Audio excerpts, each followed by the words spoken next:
केंद्रीय वित्त मंत्री निर्मला सीतारमण कल यानी कि 23 जुलाई को मोदी सरकार के तीसरे कार्यकाल का पहला बजट पेश करेंगी और जी बिजनेस पर एक डेडिकेटेड सीरीज के तहत हमने आपको हर सेक्टर की बजट से उम्मीदें, उसका विस्तार से विश्लेषण दिखाया।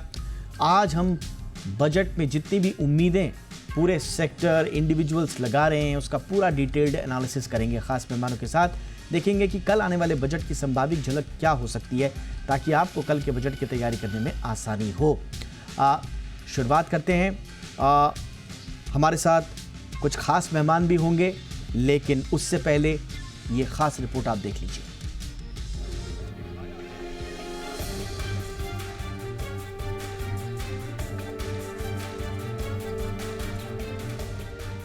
आम चुनाव के बाद देश का बजट पेश होने जा रहा है। ये मोदी सरकार 3.0 का पहला पूर्ण बजट है। ऐसी चर्चा है कि इस बार का बजट टैक्स पेयर्स को ध्यान में रखकर बनाया गया है, इसलिए वित्त मंत्री निर्मला सीतारमण के पिटारे से तोहफे मिल सकते हैं। बजट से ठीक पहले संसद के सत्र की शुरुआत हो चुकी है। वित्त मंत्री ने इकोनॉमिक सर्वे भी पेश कर दिया है। अब बात आती है कि कल पेश होने वाले बजट को लेकर क्या उम्मीदें जताई जा रही हैं। बजट से सबसे ज्यादा उम्मीदें नौकरी पेशा लोगों को हैं।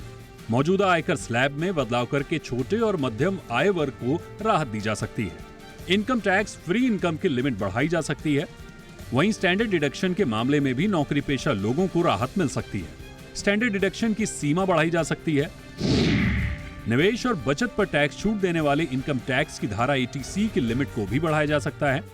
हालांकि एक्सपर्ट्स ये संभावना जता रहे हैं कि इसे न्यू टैक्स रिजीम में जोड़ा जा सकता है।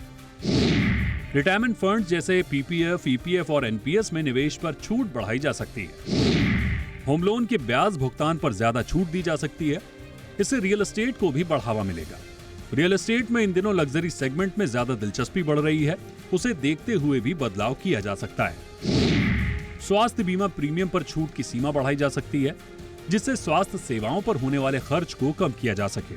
अगर ऐसा होता है तो इससे ज्यादा लोगों को इसका फायदा मिलेगा।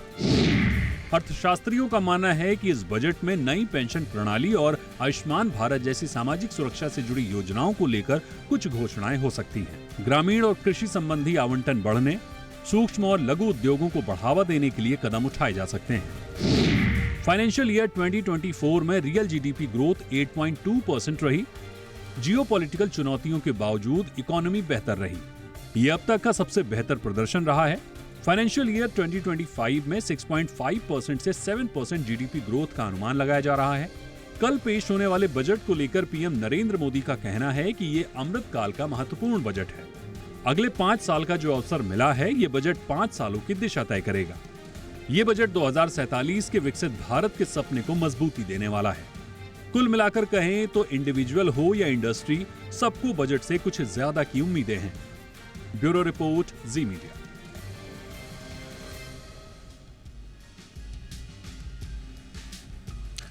मेरे साथ बहुत ही खास मेहमान इस वक्त जुड़ चुके हैं आज की चर्चा को आगे बढ़ाने के लिए और ये समझने के लिए कि कल बजट की रूपरेखा दरअसल किस तरह की हो सकती है।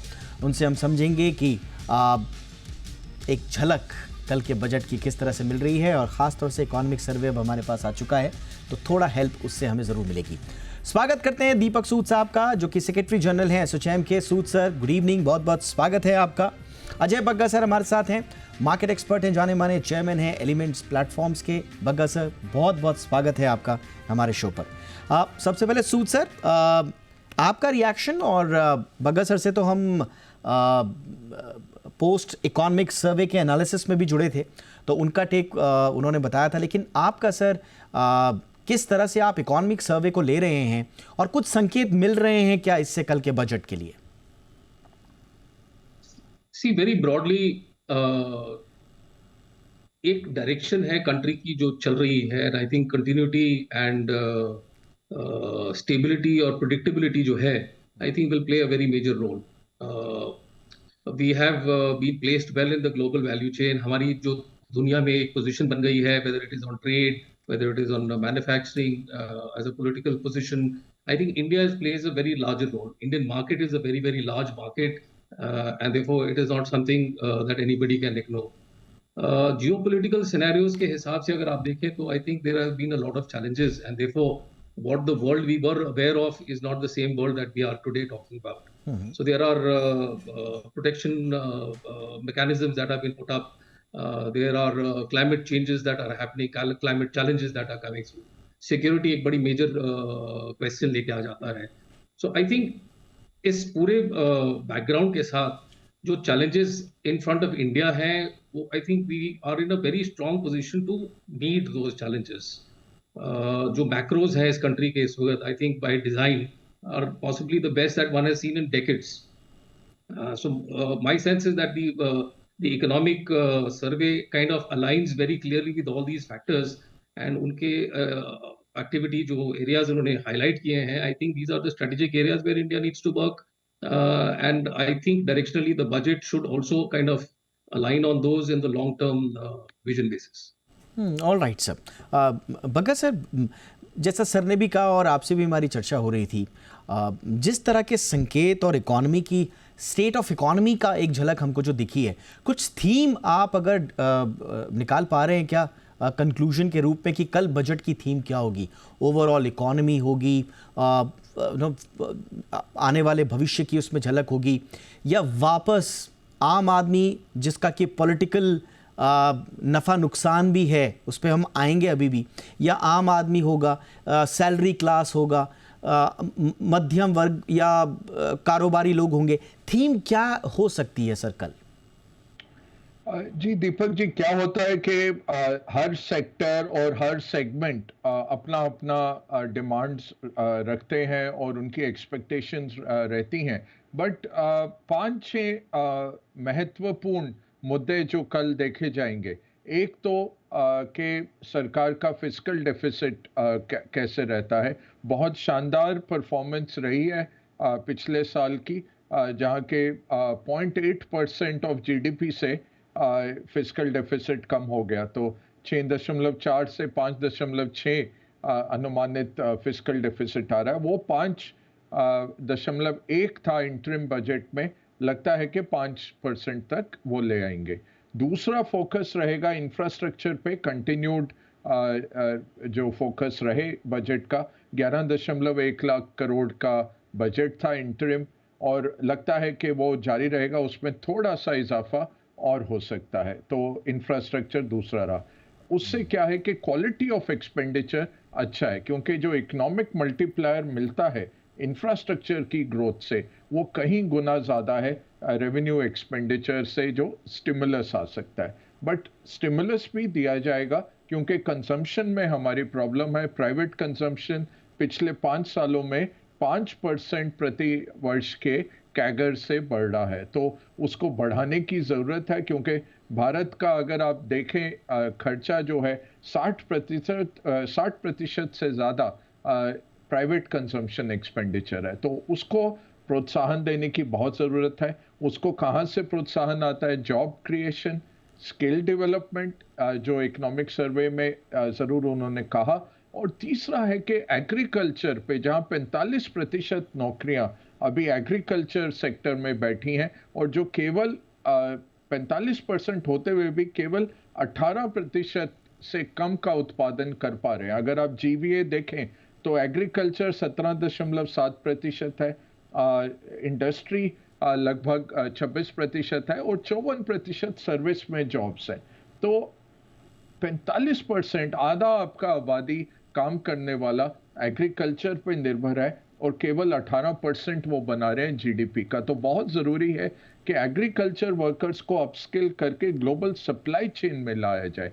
आई थिंक ये सब इश्यूज एड्रेस होंगे, और ओवरआर्चिंग 5 साल का नज़रिया और 2047 का नज़रिया, सो अमृतकाल से विकसित भारत, ये पूरा नज़रिया भी दिया जाएगा शुरुआत में बजट की स्पीच में, और फिर ये आंकड़े आएंगे जो मार्केट को मूव करेंगे। आखिरी बात ये रहेगी टैक्सेशन पे क्या होता है, क्योंकि 2013 से ओल्ड रेजिम के अंदर कोई टैक्सेशन में राहत नहीं मिली, न्यू रेजिम में ज़रूर है। तो टैक्सेशन पे स्टैंडर्ड डिडक्शन बढ़ता है क्या, एग्जेम्पशन लिमिट बढ़ता है क्या, और ये रैशनलाइज होते हैं क्या इतने सारे जो रेंजेस हैं टैक्स के, और पीक रेट को रैशनलाइज क्या किया जाएगा। क्योंकि ये भी एक सच्चाई है कि सैलरीड क्लास आज के दिन में जितना इनकम टैक्स भर रहे हैं, पर्सनल इनकम टैक्स जितना भरा जा रहा है, वो कॉर्पोरेट टैक्स से ज़्यादा हो गया है। तो Absolutely, किसी sir. भी देश के लिए ये बहुत भार हो जाता है, मिडिल क्लास के लिए, सैलरीड क्लास के लिए, कि इतना इनकम टैक्स चुकाया जा रहा है।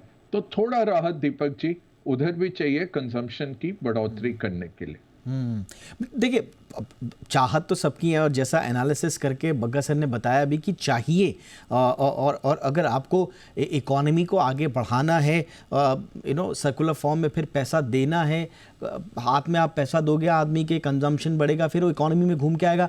ये सब जानते हैं, सरकार में बैठे हुए लोग भी जानते हैं, लेकिन सवाल ये है कि स्पेस कितना है सरकार के पास, उतना स्पेस क्या बचा हुआ है, विंडो है या नहीं है। सूद सर, ग्रोथ एस्टिमेट्स भी हमने देखा कंजर्वेटिव साइड्स पे रखे हुए हैं 6.5-7% के। इसको आप किस तरह से देख रहे हैं, इंडस्ट्री किस तरह से देख रही है? अभी हमारी बात CII के चेयरपर्सन से भी हो रही थी, वो कह रहे थे कि हम इससे और ज़्यादा अच्छा भी कर सकते हैं। ये कंजर्वेटिव साइड्स पे गवर्नमेंट ने ज़रूर रखा है, लेकिन उनको उम्मीद है कि 7-8 से ऊपर जाएगा। एसोचैम और इंडस्ट्री किस तरह से देख रही है सर इस नंबर को? I think जो नंबर आया है, I also would concur it's seemingly a conservative number, but it is a number which is sitting on a highly consolidated base. So chances of this to be surpassed within the year or the years to come is huge. I think it is not about what the number is going to be in the immediate future, like Bagaji just spoke about. It is about 2047. It is a long haul that we are talking about. So therefore, these numbers, what we need to work through this budget, which is going to be a statement of purpose, aligned with the earlier budgets. I think very large investments हमको इन सब areas में करनी पड़ेंगी.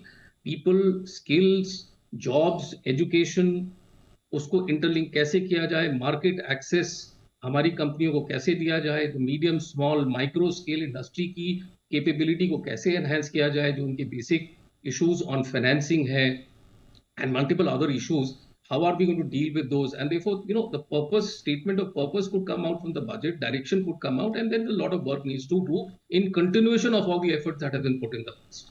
So the industry is quite gung-ho, and I think the opportunity in front is large. So obviously it is just not the government, it is the industry, the central government and the state governments that need to come together and really make this happen for this country. Alright, अब मैं आता हूँ वापस middle class पे, क्योंकि सबकी नज़र इसी बात पे है कि मिडिल क्लास को क्या मिलेगा। और जैसा कि मैंने कहा था कि पॉलिटिकली भी 31% के आसपास इस देश की जो पॉपुलेशन है वो मिडिल क्लास कॉन्स्टिट्यूट करती है। उसका एक बहुत बड़ा सिग्निफिकेंट चंक वोटर के रूप में बीजेपी का परंपरागत वोटर रहा है बग्गा सर। और ये बात हमें भूलनी नहीं चाहिए कि 2004 में जब शाइनिंग इंडिया के नारे के बावजूद बीजेपी चुनाव हार गई थी, तो वो 18% वोटों का छिटक जाना था मिडिल क्लास का। अभी जो डेटा बता रहा है वो 2019 में थोड़ा छिटका है 2-3%, और इस इलेक्शन में भी मेरे ख्याल है कि छिटका ही होगा, बल्कि कांग्रेस के खाते में ज़्यादा आम आदमी का वोटर जाता हुआ दिख रहा है।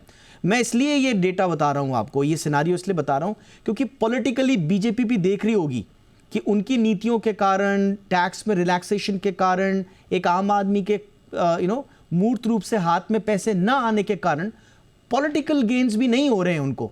तो क्या ये बात कल कहीं वित्त मंत्री साहिबा के जहन में मायने रखेगी कि हमें ध्यान रखना है, पॉलिटिकली भी ध्यान रखना है, इकोनॉमी के साथ साथ पॉलिटिकल सर्वाइवल के लिए भी ध्यान में रखना है? बहुत बहुत सही बात की आपने। और गुड इकोनॉमिक्स नॉट नेसेसरली आपको पॉलिटिकल गेन्स देते हैं। तो बहुत अच्छी तरह चलाया गया है वित्त मंत्रालय, और हमने क्वालिटी ऑफ एक्सपेंडिचर पे फोकस किया है। इतना सारा कैपेक्स आप देखें, जो 2.5 से 3 लाख करोड़ होता था 2020 में, अब 11.25 लाख करोड़ पे पहुंचा दिया है। तो और इसका जो मल्टीप्लायर 6-8 गुना का जीडीपी पे मल्टीप्लायर आता है इन टाइम, वो बहुत ज़बरदस्त आपको टैक्स रेवेन्यूज ला के देगा, साथ में सक्षम बनाएगा, हमारा प्रोडक्टिव कैपेसिटी बढ़ाता है। ये कहते हुए पॉलिटिकल सर्वाइवल भी ज़रूर एक सवालिया निशान हो जाता है। बड़े बड़े असेंबली इलेक्शंस भी आ रहे हैं और फोर्स हो रहा है हैंड, क्योंकि ऑपोजिशन भी बात कर रहे हैं इस तरह के सेफ्टी नेट्स की लोगों को देने के लिए।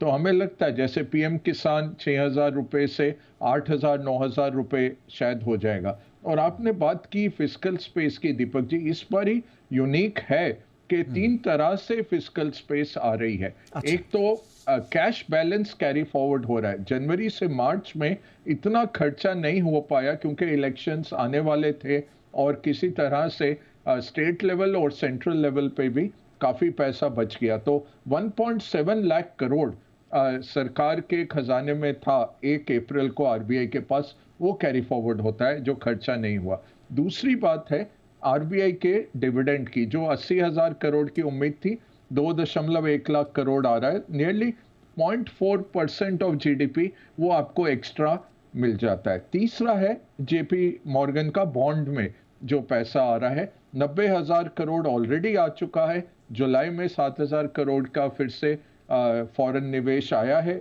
बॉन्ड्स के अंदर। वो जो 90,000 करोड़ है वो तब्दील हो जाएगा 2.5-3 लाख करोड़ में अगले 6 महीने से 8 महीने में। तो आपका बोरोइंग भी लोकल मार्केट से कम हो रहा है। और बड़ा अहम बात क्या है कि नॉमिनल जीडीपी 9.6% बढ़ा पिछले साल, बट आपका टैक्स रेवेन्यू 13% बढ़ गया।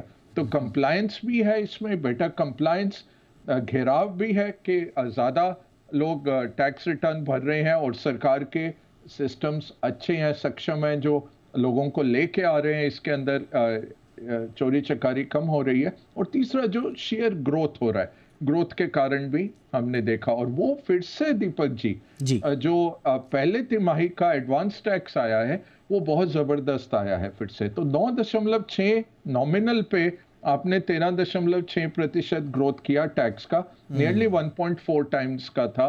तो जैसे दीपक साहब भी बोल रहे थे, ये टैक्स रेवेन्यू जो आएगा इससे फिस्कल स्पेस बढ़ता है। तो अगर अभी नहीं तो कभी नहीं, ये बात हो जाती है। मुझे तो लगता है बहुत दमदार बजट देंगी निर्मला जी कल, और काफी लोगों को खुश करेंगे। तो कंजम्पशन पे भी फोकस रहेगा, इंफ्रास्ट्रक्चर बना रहेगा, और फिस्कल डेफिसिट भी आप 5% पे ले आएंगे क्योंकि आपके जेब में ये 4 ब्रह्मास्त्र पड़े हुए हैं। एब्सोल्युटली, बिल्कुल, आपने 4 इंपॉर्टेंट विंडोज बोले। मुझे लगता है कि हमारी चर्चा का ये सार होना चाहिए, ये 4 बातें, कि आपके पास कैश बैलेंस कैरी फॉरवर्ड हो रहा है, आपके पास आरबीआई का डिविडेंड है, आपके पास जेपी मॉर्गन बॉन्ड के जरिए पैसा आ रहा है, और चौथा विंडो आपका टैक्स रेवेन्यू जो बढ़ा है। तो यानी कि ये कोई बहाना नहीं चलेगा कि साहब हमारे पास पैसा नहीं है या हमारे हाथ टाइट हैं। आपके पास पैसा है, स्पेस है, प्लीज़ थोड़ा सा खर्चा कीजिए। जितना खर्चा करेंगे उतना आपके पास वापस आएगा। ये तो सब जानते ही हैं कि सर्कुलर में कैसे घूमता है ये पैसा। तो बस हमारी तो इल्तिजा यही है कि ज़रा दिल खोल के पैसा खर्चा कीजिए। और इसमें इंडस्ट्री के लिए क्या, सूद साहब, 4 विंडोज़ वेरी इंपॉर्टेंटली जो बग्गा सर ने बताई, और इसके साथ साथ जो कंपनीज़ के प्रॉफिट्स हैं वो भी बेस्ट ऑफ ऑल टाइम है, जो आज इकोनॉमिक सर्वे में कहा गया। तो ये तो सब बातें पॉजिटिव ही नजर आ रही हैं। सर, आप इंडस्ट्री से कोई पर्टिकुलरली कुछ टेलर डिमांड आप लोगों की?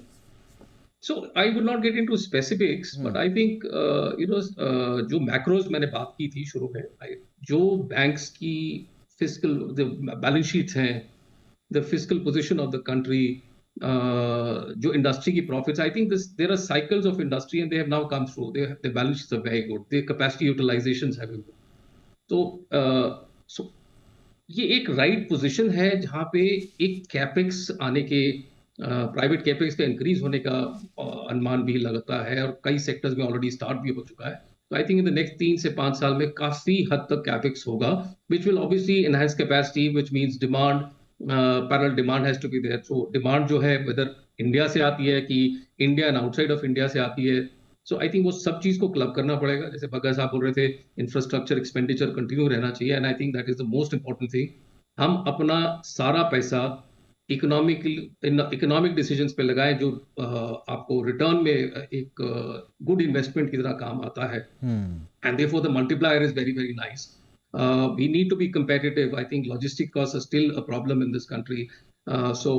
उस एरिया में हम इन्वेस्टमेंट्स अगर ये करते हैं, इंडस्ट्री वाले करते हैं, तो आप देखेंगे कि the competitiveness of the industry would improve substantially, especially the large, but not at the same time, not to say that the small will not, because any large would require a lot of tier 2 tier 3 suppliers. तो सभी का उसमें benefit होता है. And एक point जो बग्गा साहब ने बोला था, which is very crucial, I think demand को spur करने के लिए it is important that money is available in the hands of people. Yes. So I would not say only at the bottom of the pyramid, but I think एक substantial middle class तक ये अगर changes लाए जाते हैं, so this could really push for huge market, and consumption can really come back, which aids your growth and therefore the circular economy. Absolutely sir.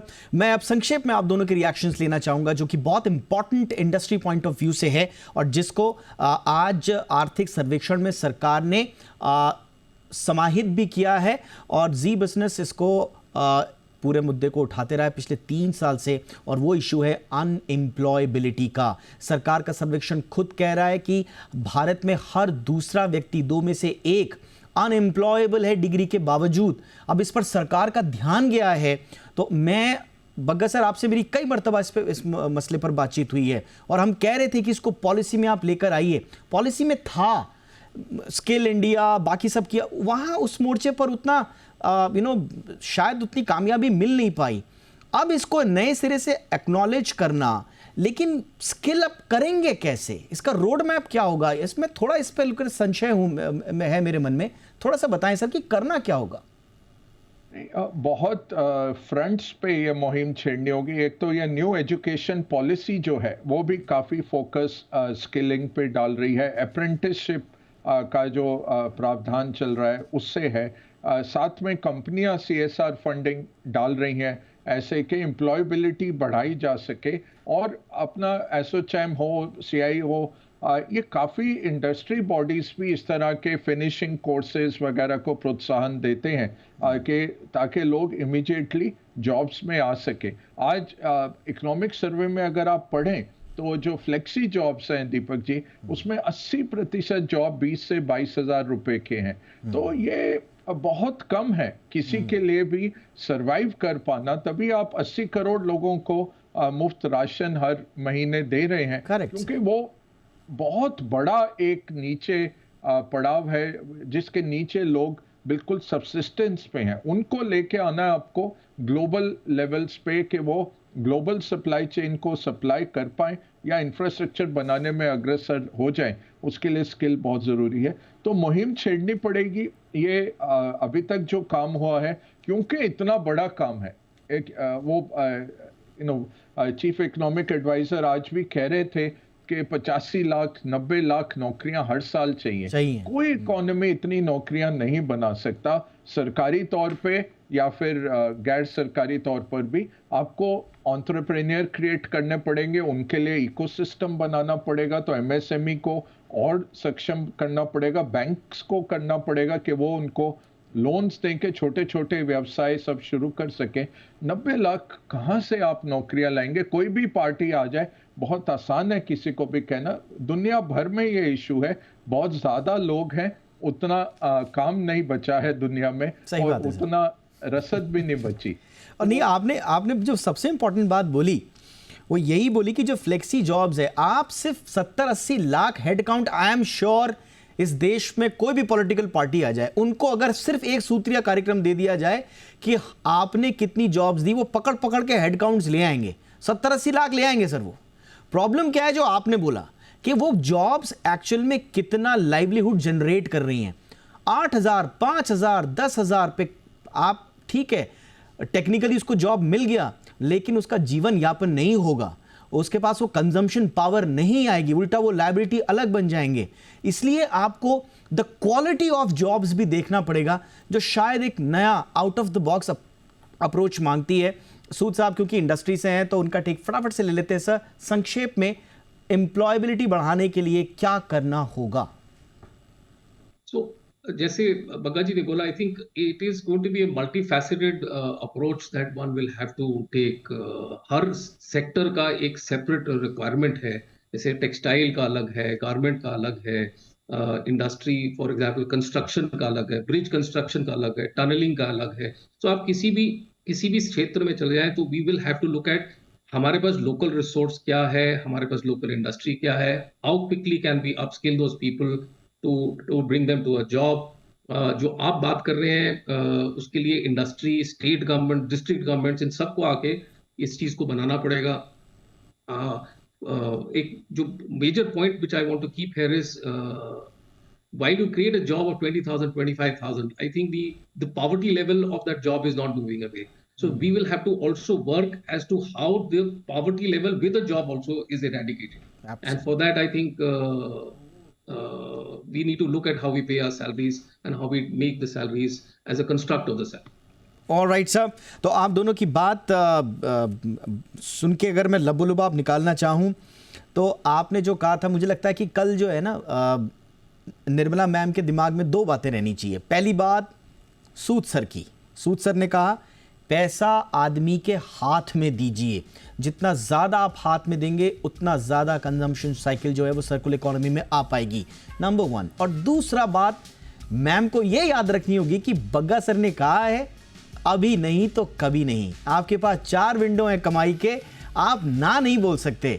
तो इसलिए सूद sir, Bagga sir दोनों की बात अगर निर्मला मैम याद रखें तो फिर देश का भला हो जाएगा। बहुत अच्छा लगा सर आपसे बातचीत करके। एक्चुअल में जो मैं चाह रहा था कल बजट आज झलक, वो हमें एक्चुअल में आप दोनों से बात करके मिल गई। Thank you so much for that. Sood sir thank you so much, Bagga sir बहुत बहुत शुक्रिया सर वक्त निकालने के लिए।